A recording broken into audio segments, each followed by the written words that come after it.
Hey there, in today's episode, we're talking about countries that exist but kind of less officially because the UN pretends they don't see them on the map. Yeah, the UN is like this exclusive club for countries. Ready for a trip through the absurdities of geopolitics? Let's go!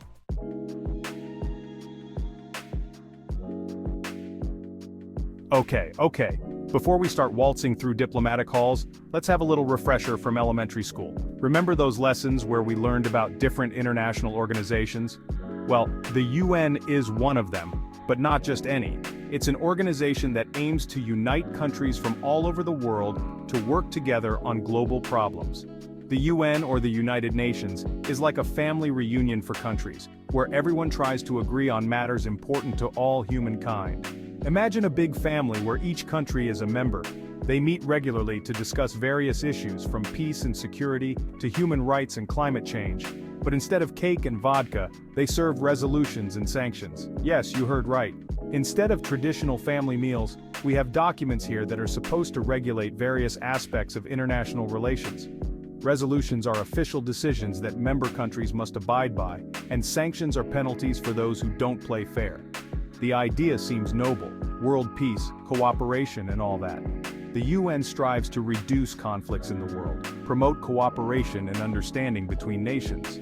They even have their own peacekeeping forces that they send to places where the situation is really difficult to help maintain peace. How does it work in practice? Although everyone has a common goal, they don't always agree. Sometimes there are heated debates and disputes, but that's normal because each country has its own interests and priorities. But hey, at least they don't jump down each other's throats, which is already some kind of success. After all, it's better to talk and debate than to fight. The UN provides countries with a platform for dialogue and negotiation, which is crucial in today's globalized world. Thanks to this, despite our differences, we can work together towards a better future for all of us.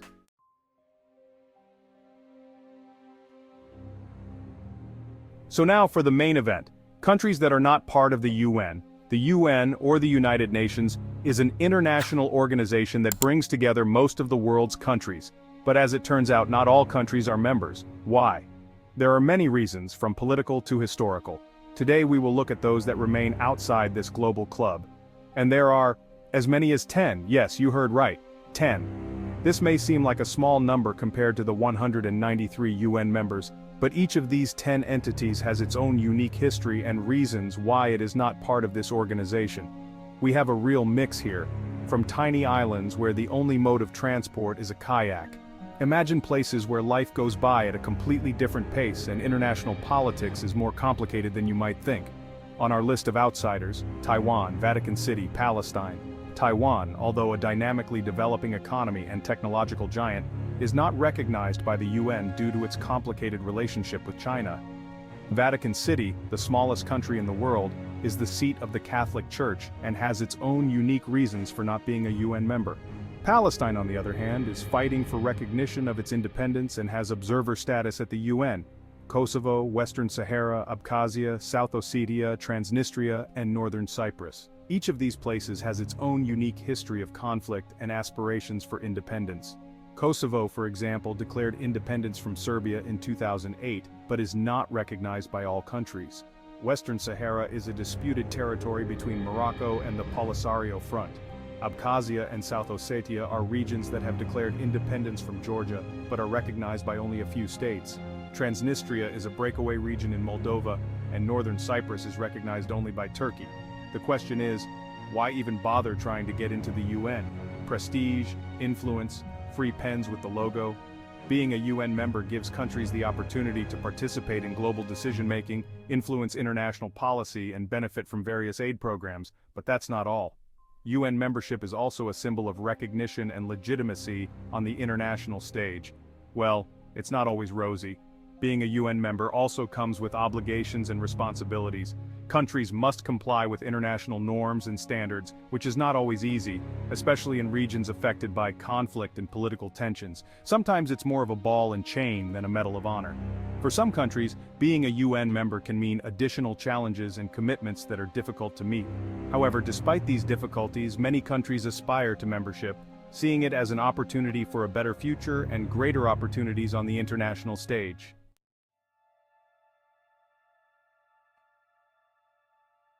Taiwan, island of happiness, electronic paradise, and persona non grata for the UN. It's all because of China, which treats Taiwan like a rebellious teenager who slammed the door and declared independence in their room. Unfortunately, in this case, the UN sides with the parents, that is, China. The result?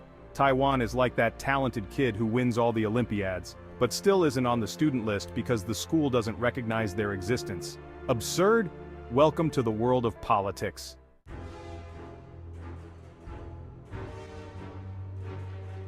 Vatican City, the smallest country in the world, the capital of Catholicism, and a UN observer.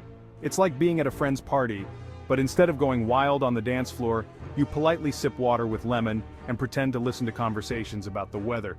But don't worry, the Vatican doesn't care. They play in a different league. Instead of oil embargoes, they prefer to focus on the forgiveness of sins. And you know what? It works. The Vatican doesn't need the UN to have a voice. They have 1 billion followers and the Pope on Instagram. Who can top that?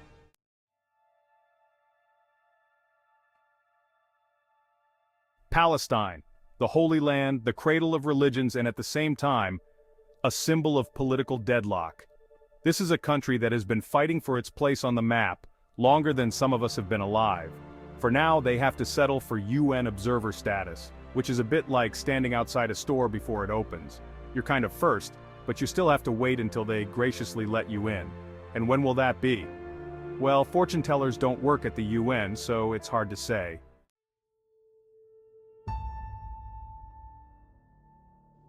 We're flying to the Balkans because it's always fun there. Kosovo declared independence in 2008, which caused a reaction in Serbia similar to the one when you tried to tell them that the best Pljeskavica is in Croatia. The result? Part of the world recognizes Kosovo, part doesn't, and the UN nervously coughs in the corner.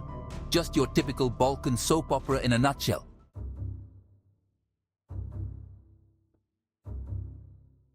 Western Sahara, beautiful views, a perfect place for a vacation, if not for the small detail, that no one knows who this piece of desert actually belongs to. Morocco thinks it's theirs, the Polisario are fighting for independence, and the UN traditionally washes its hands. And that's how life is in Western Sahara, in the shadow of politics but with a beautiful view of sand.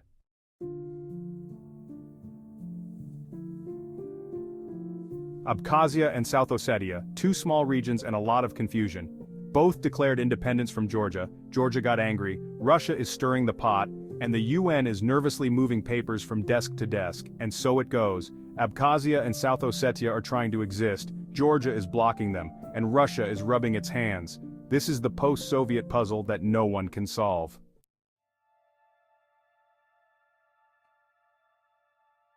Transnistria. It's like a time machine stuck in the 80s. In 1990, when the USSR was falling apart like a house of cards, Transnistria said, "Enough is enough," and declared independence from Moldova. The problem is that no one else recognized it. No one. Not even Russia. And so Transnistria exists in a vacuum.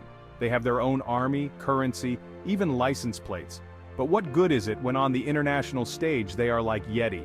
Everyone has heard of it, but no one has seen it.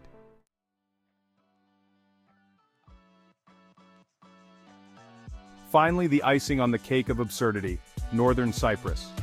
A beautiful island, divided in half like a thin-crust pizza. After the Turkish intervention in 1974, the northern part of Cyprus declared independence. The problem is that apart from Turkey, no one else recognizes it. And so, Northern Cyprus remains in a diplomatic vacuum. They have their own government, passports, even currency, but for the rest of the world they're kind of like those friends who always invite themselves to parties and then sit in the corner and complain about the food.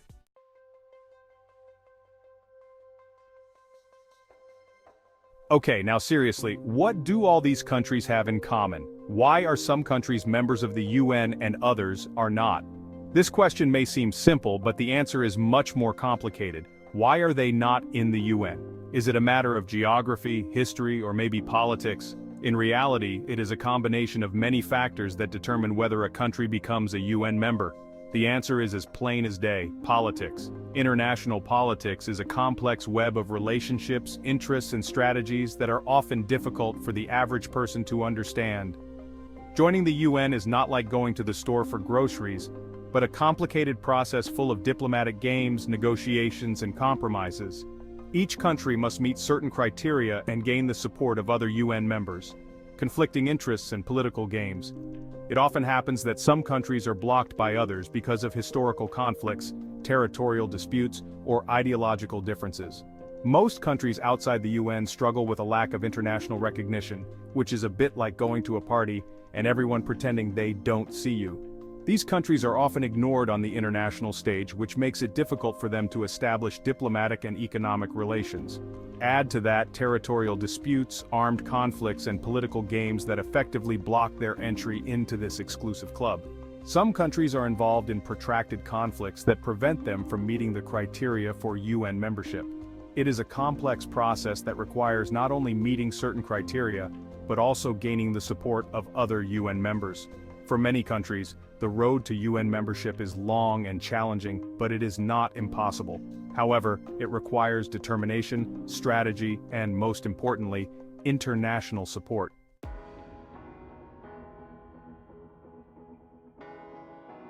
And that's all for this episode about countries that the UN avoids like the plague. What do you think? Should these countries become UN members? Does international politics need a major overhaul? Let us know in the comments. And if you like this episode, you know what to do. Subscribe to the channel, leave a thumbs up, and hit the bell so you don't miss the next videos. See you! Bye!